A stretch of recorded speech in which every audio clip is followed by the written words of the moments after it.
So we are, as always, we've been doing for the past few months, we are studying the book Alert by Joanna de Angelis and the Spirit Joanna de Angelis, a psychography of Divaldo Pereira Franco. And we remind everyone that this book is not yet completely translated. It's in its initial stage, but and not yet published, of course. So we are on lesson 26 that I'm going to share with you, sharing the screen. Just a second. And just to remind us ourselves in relation to the style that Joanna de Angelis is using in this book, as always, she starts in the first part more mentioning the topic that she's proposing and is starting presenting, developing this topic and presenting solutions and actually helping us in terms of showing how we should behave ourselves when we are before the each circumstances of the chapters that we are studying. So it's always to call our attention. So this is the alert that she's providing to us. We have been showing both the English and the Portuguese version for those who prefer to follow it in Portuguese. So it is our 26th week, and we are going to talk about violence and Jesus, okay? So I'm going to read this first part. When facing the aggression that is mercilessly watching you, exercise balance, keeping your serenity. In all paths of life, Jesus is a model and guide in whom we find the guidelines for safety. Spurned by the ruthless Pharisaic, he preconized indistinct love. Pursued by the responsible horde, he recommended forgiveness. Urged to accept arbitrary justice, he proposed resignation and humility. However, in every one of his steps, he see his life branded by total abnegation, which he is established on earth with the primacy of the mortal spirit.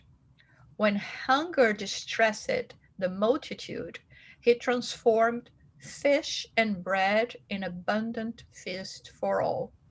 When he confronted the misguided woman who was brought to him to be lapidated, he thought compassion. Insulated in solitude, he sought God.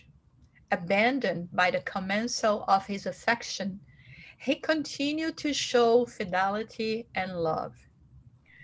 Betrayed by a friend, he extended his magnanimity as a lesson of complacency. He never prescribed violence. Violence in the framework of Christianity is not supported in any circumstance. Today's earth rattles, today's earth rattles in bewilderment under the heavy hand of aggression and violence, transformed into ferocious wolves terrifying humanity. Jesus remains a model. So, in this first part, as we can see, Joanna de Angelis is talking to us about violence. When we are facing violence in any form in our lives, it can be sort of violence that we see in the world, people that are trying to foment wars, dissensions, or it can be just, in the intimacy of our own home when we are talking about disputes that we can have with our, relations, even our loved ones. So she is trying to alert us in this sense to demonstrate how much violence and any sign of aggression can be really damaging to us. And it is not a characteristic of a spirit that is more evolved or is in pursuit of this personal evolvement. So, of course, she's using the greatest model that we could have had. And sometimes we may think, oh my God, it's not fair. She's bringing, Jesus to the plate, to the showing the examples of Jesus is just too much.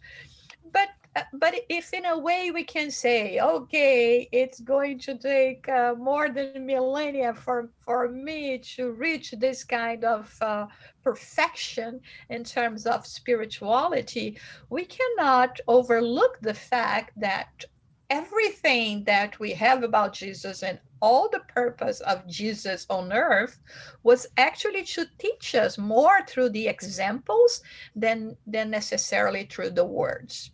So it is very appropriate that she here, when she talking about, us not being engaged or not trying not to engage ourselves in any kind of violence, any kind of this kind of reaction, that she shows us saying, listen, here we have an immaculate person, okay, that absolutely didn't deserve to go through so many things, that has faced so many challenges, adversities in his times, and still, one thing that we know from him is that he remained calm.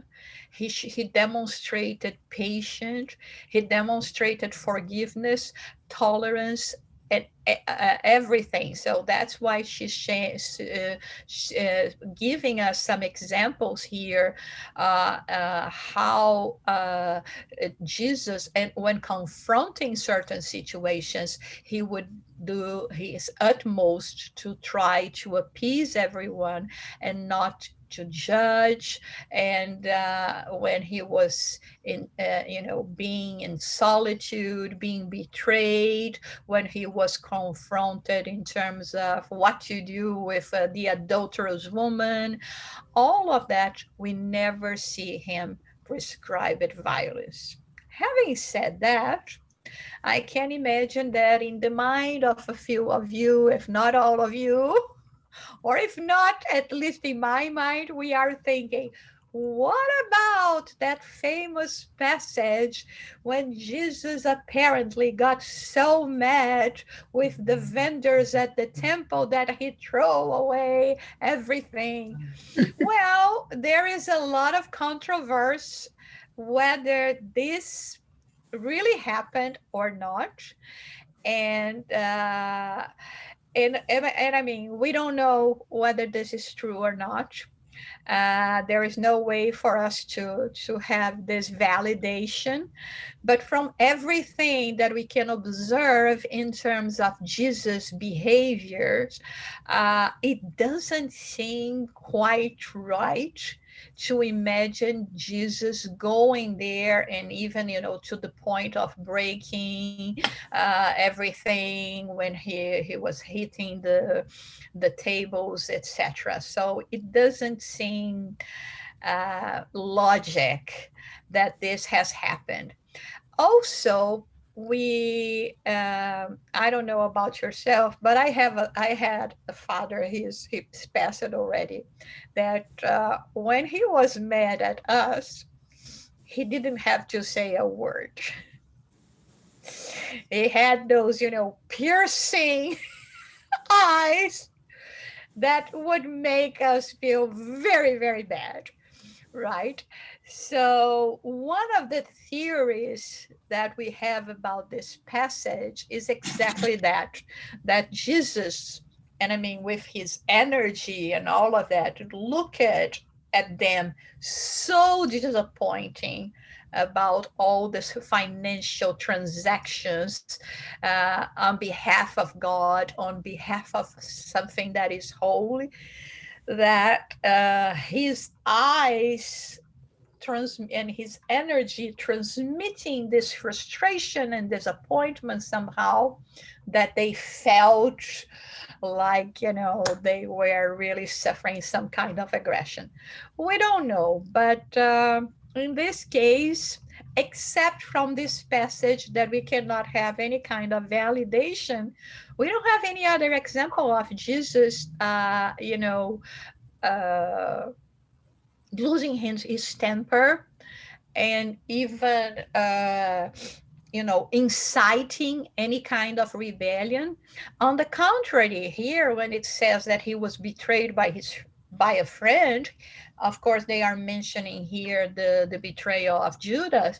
um, he knew that Judas was going to do that, and he didn't go there and try to prevent. And many times, in many instances, in conversations that he was having with the disciples, and especially because of the eagerness of Judas and some of others that were expecting a Messiah that was going to free the people from the Roman domination at the time, they were expecting here to be more like a warrior. And all the time he was always saying that this is not the purpose of what he was here on earth. So, and every time accepting everything and continue sowing all the seeds that he came to sow here at the time, that was representing seeds of love. Okay, this is it for the what I had to comment for this first part.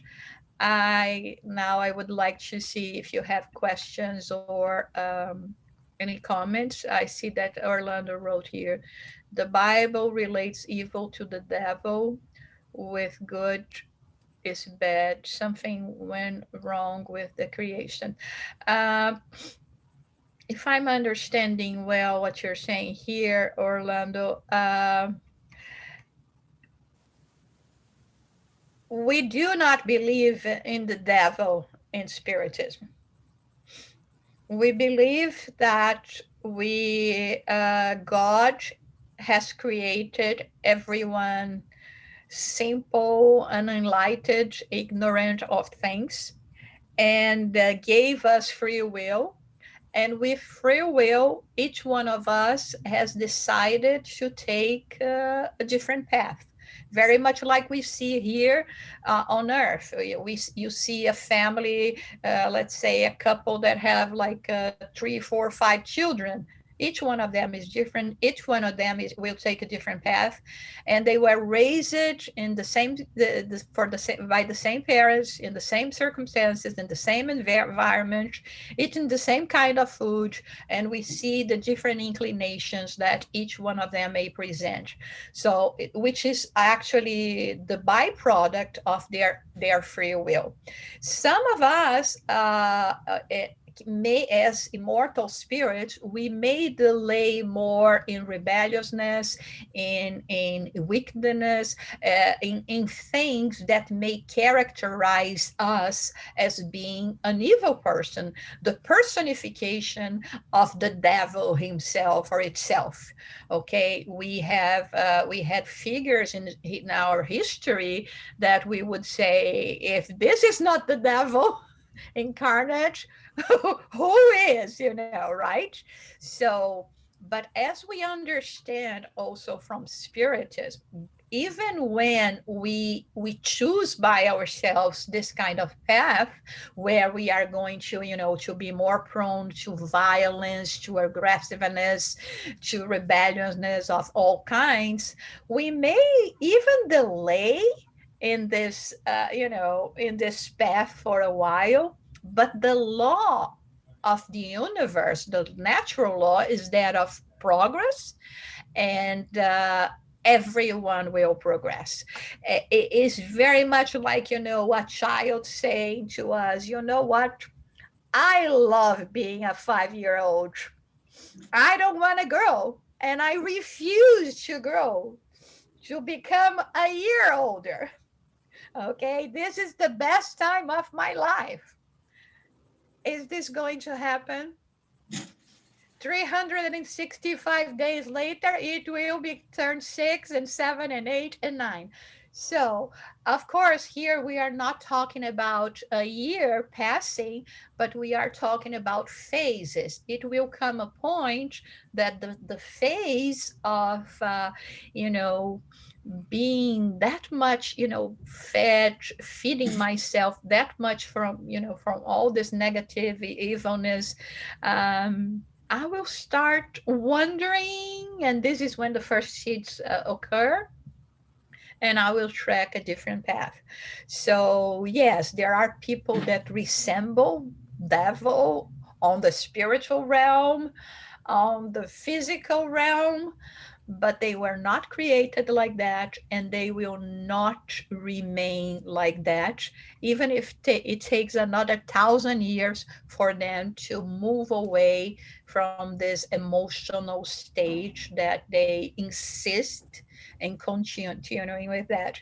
So at this point, with this little knowledge that we know, this little understand that we know about it, I don't think we can question God's creation because God would be looking at me and saying, well, maybe when you grow up another 5,000 years or billion years, we can start having this conversation, and then you will understand that everything falls into place, even when it seems momentarily that it's not.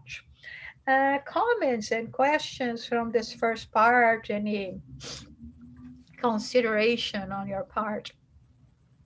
Yes, I have. Like Mm-hmm. this weekend, I had one situation between WhatsApp chats in family. Mm-hmm. Like everybody fine between them, and then I never write anything in this chat. Mm-hmm. And but and I pray for them because they are everybody fighting and nobody had any common sense Mm-hmm. in this discussion.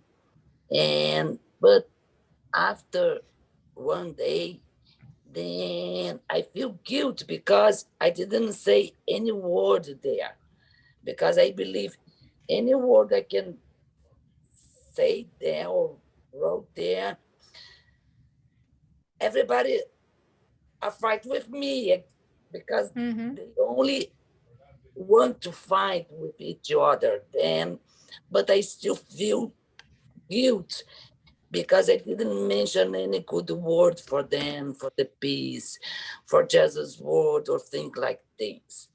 Then tell me something about, because I prefer to, to be quiet, to say something good for them.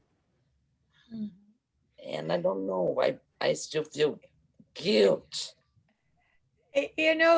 Sonia, there is wisdom in silence. Mm. And of course, I do not know the details, and it's good that you brought an example because it's always interesting when we have an example, especially, one that was happening in real life, right? It's not something that we just trying to bring here from our minds or imagination. So it's an example, is something that you really lived. I mean, from what you're saying, I think it was so wise, your behavior, that it's very laudable, in fact, because it is not something that we normally are able to do, exactly because of what, this is what you're bringing now, in terms of saying, I don't know how they are going to be judging me, which is something, always something that we have in our minds. How are people going to judge us, right? But in this case, I mean, if you bring more wood to the fire, we know what is going to happen. If you bring words to pacify the whole circumstances, many times what we will hear is that, oh, here comes her, as always, placing herself in a superior position, you know, Mhm. like she's the one that knows, she's the one that remains calm. And I mean, That's and correct. when people are not prepared to receive any good word, it's better for us to silence, really, and to wait for a more propitious, for the anger, to subside, and to diminish, and and then perhaps a day, 3 days later, you can make a comment, avoiding the heat of the moment that could be totally misinterpreted. And sometimes even not saying anything after a few a few days pass, it may also lead them to think, you know what, maybe I should have done like her, I should have kept my mouth shut, or in this case, my fingers not working on the WhatsApp, and and which makes things much more complicated, because you don't see the emotion, the body language, and sometimes it's easily misinterpreted when we write things. And so maybe they will say, well, it's good that she didn't say anything. But of course, one thing that we learn on this earth is that very rarely we receive any words of appreciation. So chances are no one will come to say to you and say, well, very good, Sonia. I think it was the best thing, you not, you know, chipping in and perhaps even making things worse. They're going to keep to themselves, but they are observing, they are learning, and I say, and I think it's very amazing what you're saying, because this is one of the hardest things for us, I think. I mean, from my perspective, to do, to refrain us from uh, this, this kind of confrontation in family life, because somehow we also feel entitled. And I mean, if it's just in a group of friends, perhaps we would refrain more. But when it's family, we think that everything is valid. I'm family, I'm large, everyone has to accept me and forgive me, and etc. So I think it's a very wise attitude that you had, and you shouldn't be, from my understand, you shouldn't be worried about just letting it go. I don't Thank you know for your anyone. words. Thank you. Thank you for your words, because we never know what's the right time to say something, Right. and what's the time to be quiet and let it go. Mhm, All these hungers mhm. and Yeah. difficult subjects, they find amount, and thank Miss you Mhm. for Eva, kind Yes. words for me. Yeah. yeah, can I say Yes. something? Um, Sure. it's beautiful what Sonia just explained and what you explained. Then I look at it the other way. I find that, okay, maybe that was the opportunity to say something, uh, at that moment, and we lost the opportunity. I don't know. I'm kind of, looking at both ways. And but you explained it beautifully, that sometimes it's best to keep quiet. And so then also, when you had mentioned about your father, it's amazing because I think of my mom, and that's exactly who she was. She would say, you're not going out. Uh, and we dare say, but why? Never. We just saw her face, her eyes, and her firmness. And she said, no, we just walked away. Amazing. Now, wait a minute, with mine, totally opposite. Why did I have to explain so much? It was just unnecessary. You have to have, just like Jesus, this sense of, well, Jesus, he's perfect. He is perfect spirit. We can't compare ourselves to him. We just learn from his lessons and what he gave us. But you see, there's contrast here, and sometimes I get confused. I don't know. I should have said something. I should have said something. There's the opportunity. What if I'm not going to have that opportunity next time? I don't know. So there's a battle here that. You see, Soraya, it is so important what you and Sonia brought. Uh, that I'll try to summarize all the ideas that are coming to my mind, because we still have some more text to cover. Yes, yes. But the thing is, first of all, while you were saying that, it came to my mind that famous statement from Jesus that is very hard to hear and very hard to understand sometimes, when he said, "Do not throw pearls to pigs." Yes. When we are in our pig days, let's call it this way, you know, it doesn't matter what, if you come with chocolate and flowers and whatever, and soft words and loving gestures. I'm just a pig that day.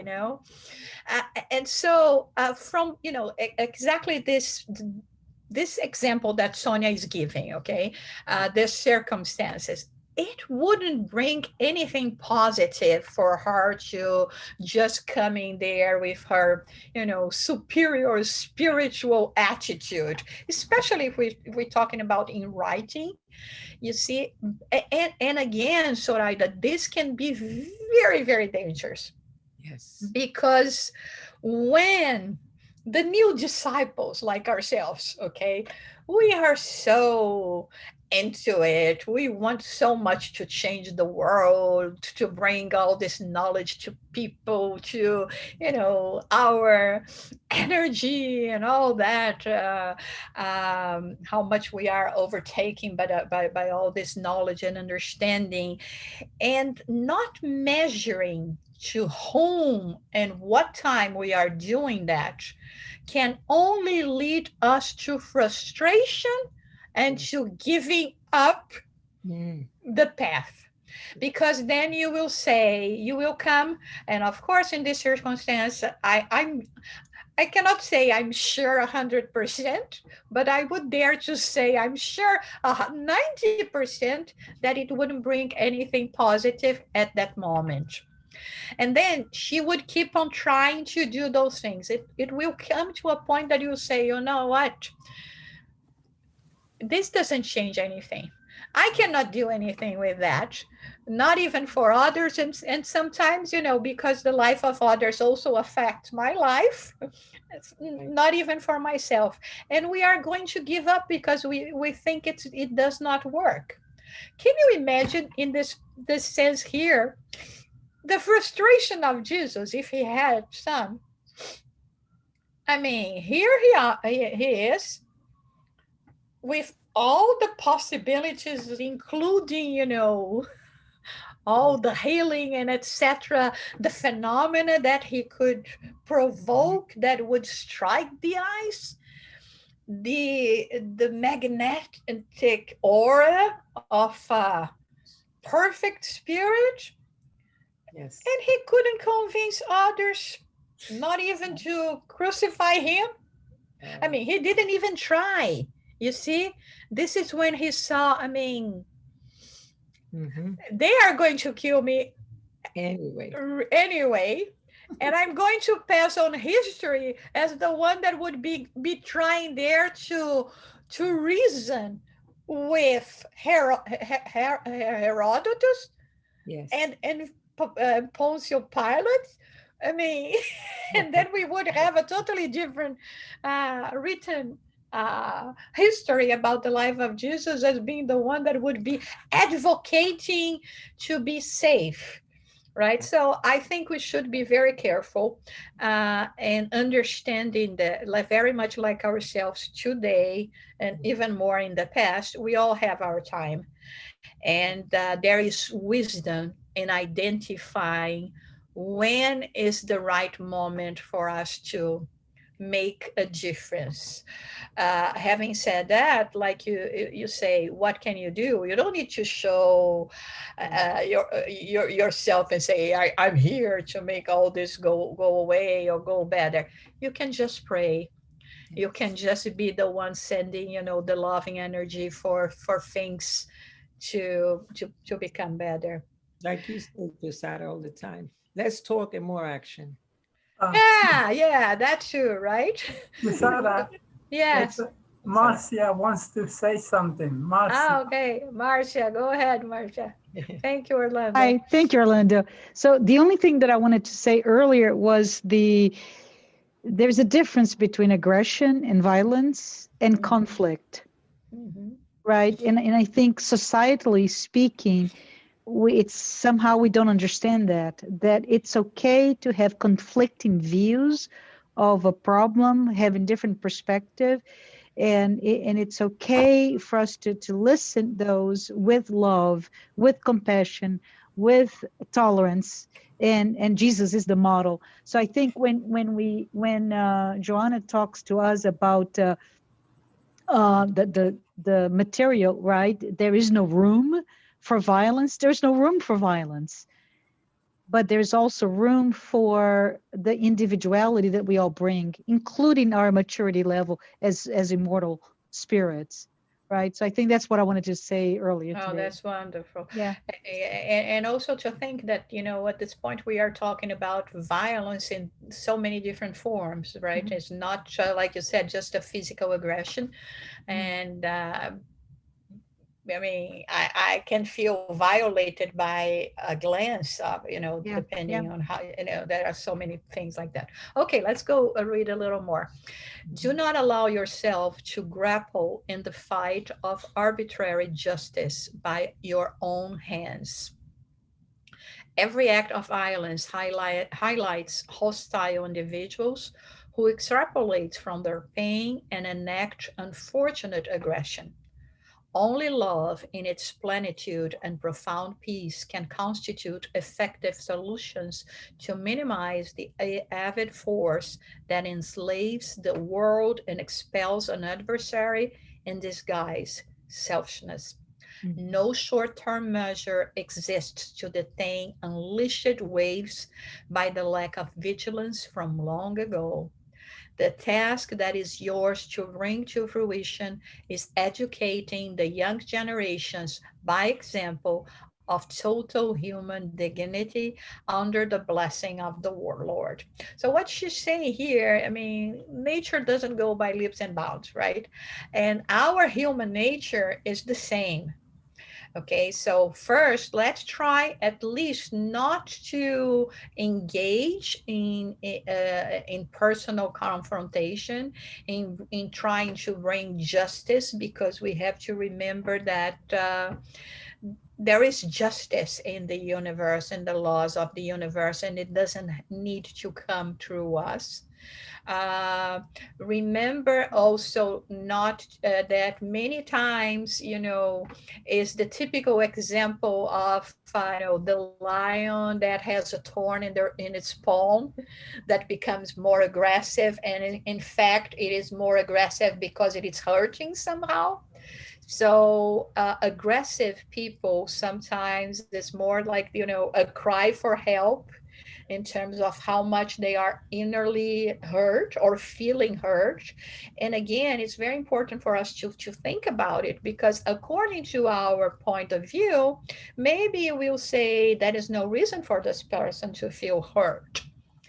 But each one has a different formation, each one has a different history in terms of the life of an immortal spirit, and frustrations, traumas, may come from other incarnations that lead the person not to be able to deal with certain circumstances that to us it doesn't represent anything.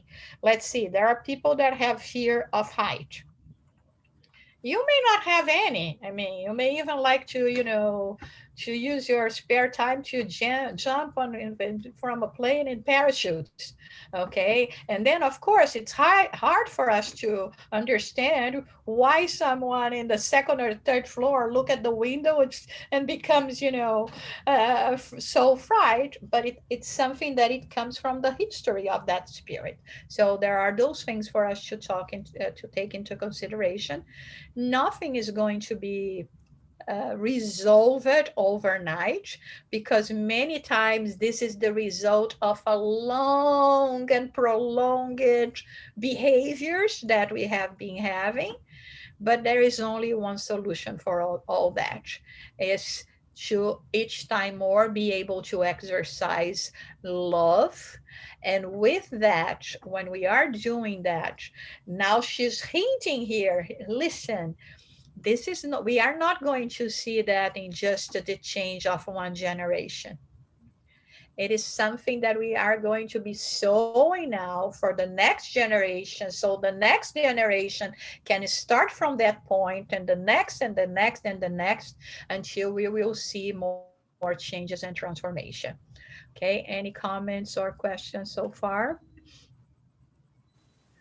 uh, Justice is blind. Is there truth to this saying? Just the the personification of justice that we have, that woman with a blindfold. But divine justice is not blind. Human justice may be blind, or may be more convenient for them to play blind, but the divine justice is that famous phrase. I remember, and I come from Bible studies as well, which I loved it. That not a thread of hair is going to fall without God knowing. I remember that would make me so frightened. Oh my God, God is watching even my hair. There is falling. So you see, in terms of divine justice, we are an open book, completely open book. Questions, comments?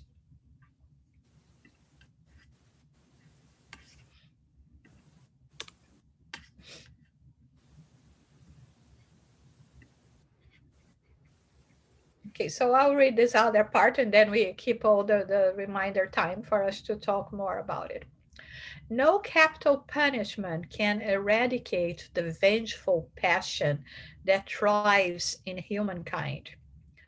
Arbitrary action further worsens the insanity of the pervert, while solidarity, destroying the broth of the fertile, maddening criminal culture, is the means to diminish and neutralize the action of evil that spreads throughout the world.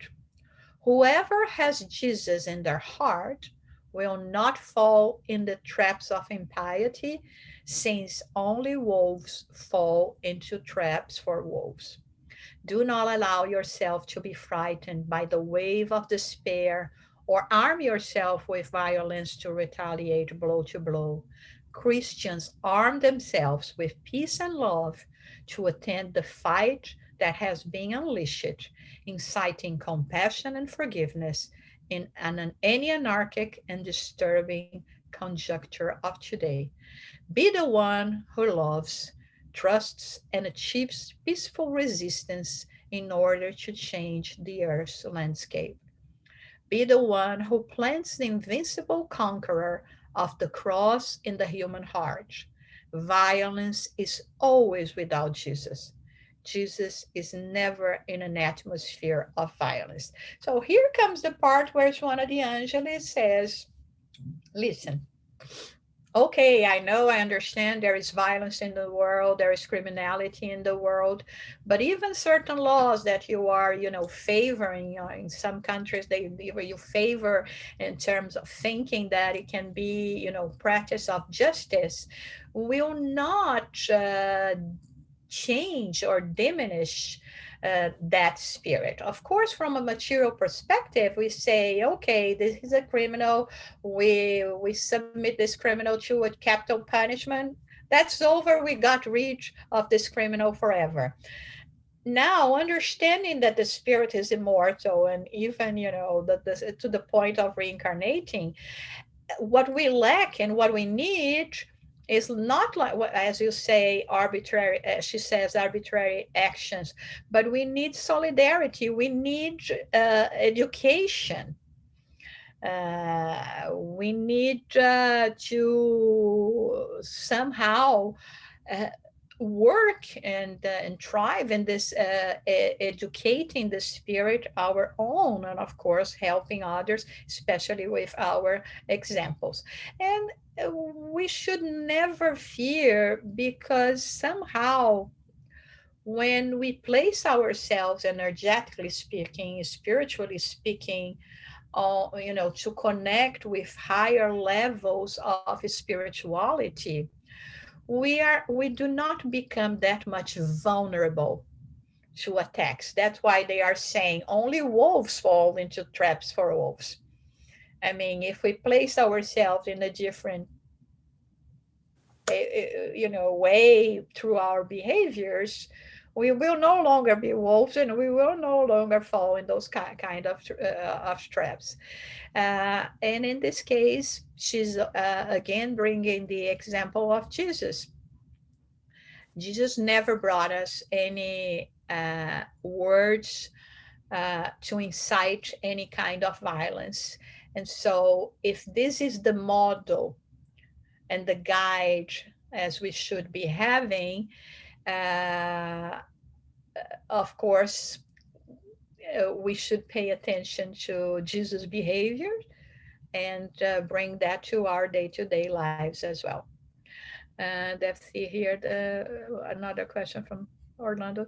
The violence is caused by the spirit world incarnating evil spirit and has to stop and held responsible. Yeah, Orlando, you're right, because, see, in this planet that we are still living in a world of trials and atonements, uh, going through a phase, of upgrading the quality of spirits that live here.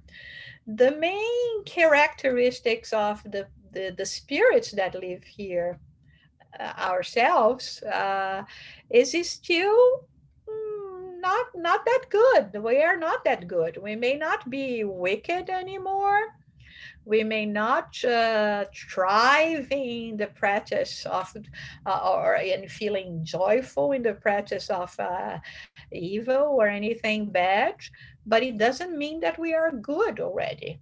So it's only normal. It's sometimes, the spirits also, they qualify planet Earth as also being a prison, not only a school, but also a prison.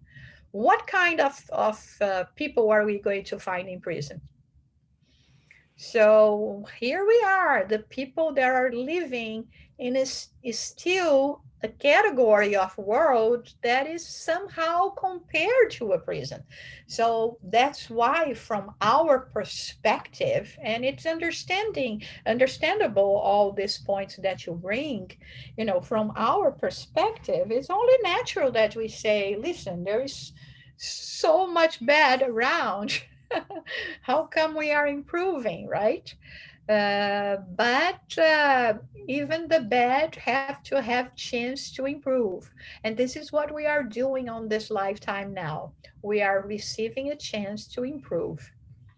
And more comments and questions. We still have us some time for us to talk about. I think what Joanna de Angelis in some other books, Uh, Jussara, also speaks of the amazing thing that comes with the maturity, the spiritual maturity, as we overcome many things, the challenges that we overcome, and overcoming what we call evil, but I prefer to call it lack of knowledge or ignorance or mhm. immaturity, is really how we can remove all the errors of our ways, our mistakes, our falling, right? We fall so many times with the same subject. I think what I like so much about Joanna is the worst of the worst of the worst. There is light into that, right? When we suffer, we grow. When we inflict suffering, and we are then considered evil, we learn from that because there is accountability in the divine justice. That's how I read your question, Orlando, and that is we are 100% responsible for any pain that we have caused to ourselves and to anyone else. Exactly. Usada, I would like Yes. to hear from Marlene. Ah, okay.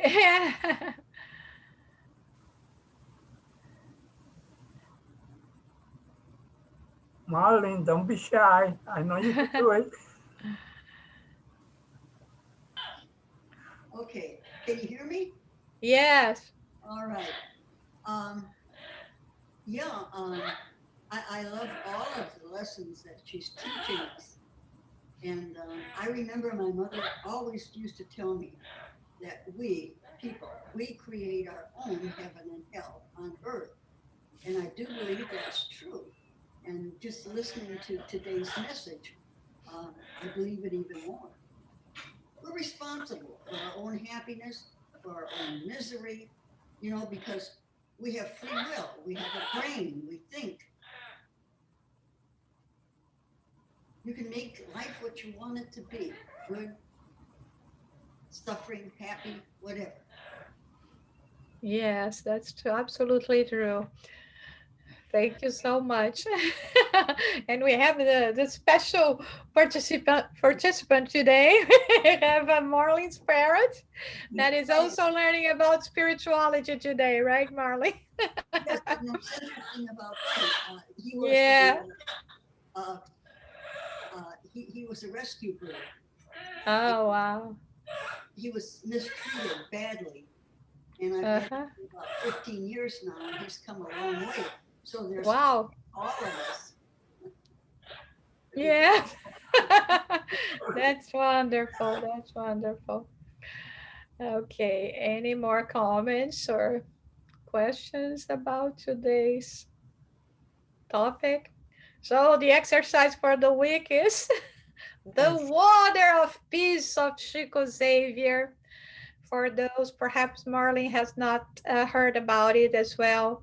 Um, there is a very famous spiritist in Brazil that has passed already. His name was Francisco Xavier. We call him Chico Xavier, who actually wrote, and it was a medium of psychography, automatic writing, and he had a very prominent mediumship, and his mother, he lost his mother when he was still very young, but his mother used it to appear to him and would give him guidance.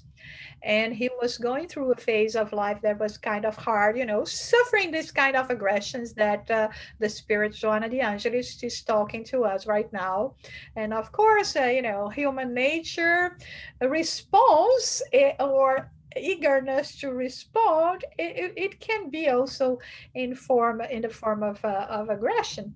So she was talking he was talking to him, complaining about the situation, and she said, listen, my son, you should go and and take the water of peace in order to, to calm down and to be able to deal more with your emotions.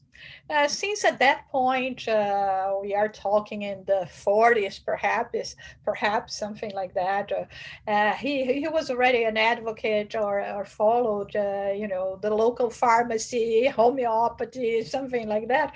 He went to the pharmacy thinking, oh, maybe this water of peace is, a homeopathic medicine that will help me in this to deal with all those things.